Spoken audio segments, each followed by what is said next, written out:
An Ontario cabinet minister named Micheal Chan is under the microscope. CSIS says he's under the influence, or could be under the influence, of the Chinese government. They're not accusing him of treason or spying. They're suggesting, though, that he's fulfilling China's national interests, perhaps over top of Ontario's interests. And they have some evidence, such as his role in bringing the Chinese propaganda outfit called the Confucius Institute into Ontario schools. Well, no one knows these matters better than our old friend Dr.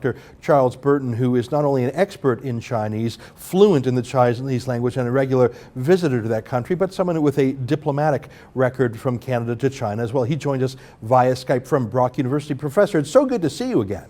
It's good to be on again, Ezra. Well, thank you. I want to talk about the case of Micheal Chan, and I want to be careful about it, because just because someone comes from China and loves their country of birth does not mean in any way they are disloyal. And we want to be careful about that, because it's possible to love where you're from and love where you've gone to. But the specific allegations against him go beyond just love of homeland. They go to a political favors he seems to be doing for the Communist Party. So it's not that he loves the people or the culture or the language or the food or the history of China. He seems to love the Communist Party too. Am I simplifying things too much? Well, I haven't heard Mr. Chan express love for the party as such, but he certainly refers to China as his motherland, which is troubling. If you're a Canadian citizen, we should have loyalties towards our nation and not divided loyalties towards a foreign country. I think the main thing that came out of the Globe and Mail report is that Mr. Chan had a very high level of frequency of conversations with the Chinese Consul General in Toronto, often daily. And perhaps the CSIS is aware of the nature of those conversations and what was said in them, but it sufficiently concerned those people that monitor Chinese diplomats in Canada to have raised the matter with the Premier of Ontario at the time, Dalton McGuinty, and suggested an investigation be made as to whether Mr. Chan was fully fulfilling his obligations as a member of provincial parliament for Markham Unionville. So I think that's what it really comes down to.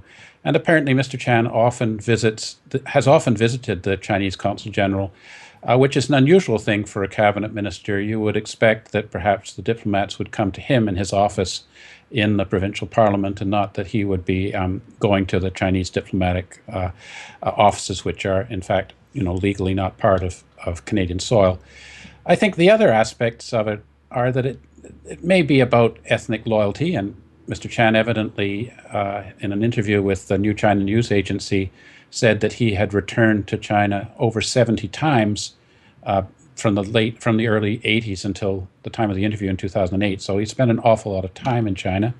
But he's also led trade missions to China.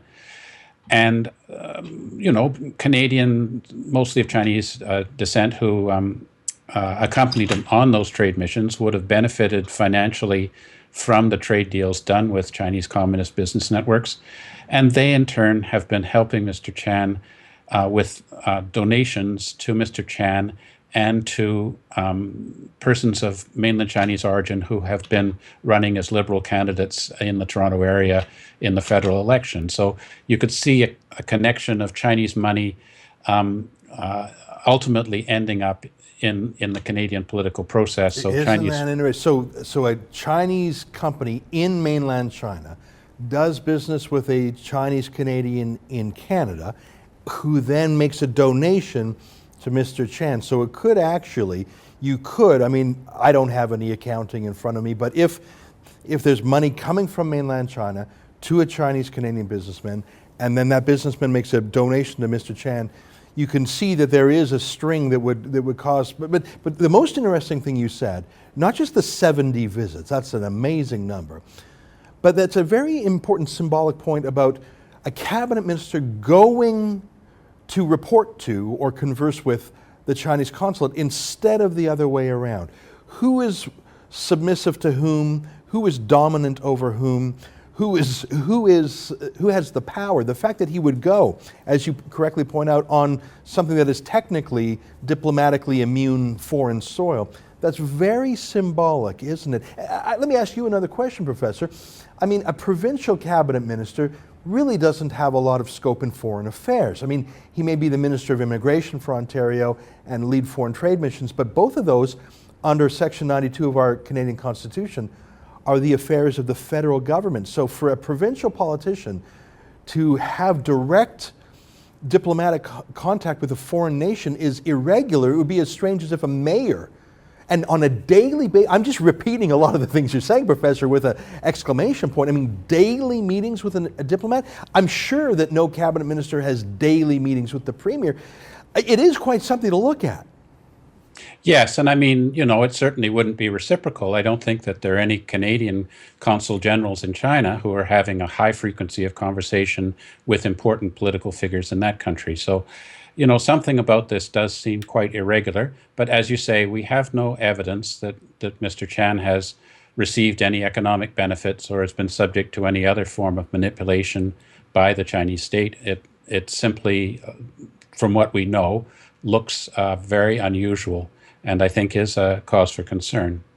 It's so important that Chinese Canadians know that they can be fully integrated, proud, patriotic Canadians, and that they won't be judged based on the fact that they came from China or the color of their skin or their accent. It's so important, and I think that's why, in this case where there are so many red lights that actually have nothing to do with the color of his skin or it's his conduct. It's not his ethnicity or national origin that's under scrutiny. I think we have to be very firm on this because there could be a backlash if he is engaging in misconduct, and if it's not nipped in the bud, it could redound to the discredit of 1.3 million patriotic Chinese Canadians who love Canada first. So it's important that we have a hygiene here, don't you think? Oh, yes, I think so. And I mean, the fact is that most of the Canadian politicians who seem to be supporting the Chinese Communist regime through their public statements are not ethnic Chinese. A very common thing is for a senior member of government to state that the most important thing in Canada-China relations is the economic relationship, and therefore we shouldn't be concerned about human rights or Chinese espionage or Chinese trade practices or Chinese support for repugnant third world dictators. And then you find that this politician, a prime minister, a cabinet minister, a former ambassador, when they leave politics, end up on lucrative boards where they are making generous fees connected to China business, or in fact are involved in the China trade. And most recently, of course, John Baird is now working at least half his time for Chinese interests. And isn't that it? I did not know that. So John Baird, the foreign minister who just stepped down short months ago, he's spending half his time working for a Chinese interest. I didn't know that. Yes, Li Ka-shing's son, and he's also on the board of a law firm, Macmillan, that they indicated that they will be using him on their China-related business. So Mr. Baird will become very wealthy in his post-political career, I think. And, the fact is that the source of that money will be, in fact, money from the Chinese regime. Wow. David Emerson, of course, it goes without saying. And there's so many others who fit into this pattern. Well, you cannot accuse them of acting disloyally to Canada, but the fact is, if they maintain this particular perspective on the nature of Canada-China relations, that it should be an economic relationship and that we shouldn't be concerned about human rights and espionage and these other things because these are secondary to the relationship.